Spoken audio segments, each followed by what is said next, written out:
So, one of the key biomotor ability or fitness component that confuses in football is speed. Speed because it is generalized. Because when you look at our 90 plus minutes breakdown, the physical ability of the players, when you come to the running distance, the high intensity distance and the sprint distance, they constitute 20% or less of the game time. So, it begins to tell you that when you're speaking of football, speed, you've got many meanings. And the first most important element that leads you to speed, it is the ability to quickly play when you're comfortable with the ball. Because if you have speed and you are not comfortable with the ball, it becomes something different. I remember I was an athlete and I used to play football from high school. Then I focused more on athletics. So when I went for college, they'll introduce us into, sometimes after I've done my athletics, because for the collegiate I was one of the top, not top. Then they say, no, can you come and use that speed for us as a number 9? I would run. But sometimes my path and the route of the ball will miss each other. And I remember on retirement or towards retirement, Usain Bolt tried to play football. And he failed to do that. Because the speeds are different. So when you are running in football, you are supposed to use what is called optimum speed. Optimum speed is maximum controllable speed. Controllable because after you run, you're supposed to run for the ball. Get the ball and use the ball. And you're supposed also to run in certain routes, which are called possible routes of the ball, so that you can be able to meet the ball. You are not just running like it's in athletics. Athletics, you know, if I'm running here, I'm running here. I cannot change the route. If you infringe the route, you are disqualified. But in football, there is a possible change of direction according to how the ball is moving, according to the counter opposition, so that you can be able also to beat the counter opposition within spaces. So the first thing is your comfortability with the ball. How fast can you play the ball? Number 2, it is the speed of thought.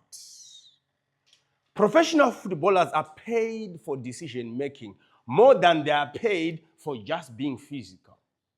So you begin to see that most of those teams that have a lot of just the mechanical, the running, they don't last because besides the fact that they have that so-called fitness, they will burn out because you're playing week in, week out. Imagine there are things like Champions League and etc. And you're playing week in, week out. You're sprinting every game. You can never sprint for 90 minutes.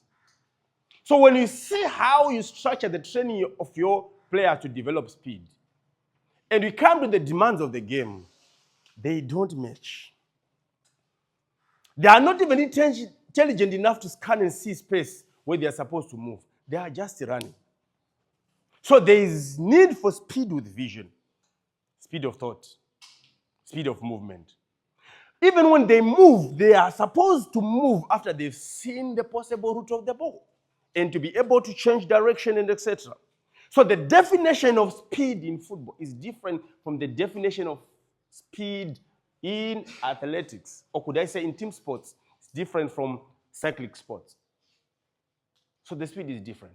I used to think, because I was an athlete, I'm going to be a very good football fitness coach, or I can be a fitness coach in any sports code. I was lying to myself. It's not only me, a lot of guys. We were telling each other when we go to those team sports who used to do athletics, we are going to dominate.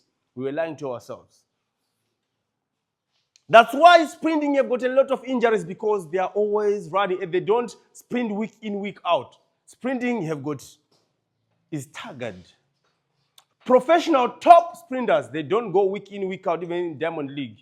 There are times where they rest, they rest because they are Performing at maximum.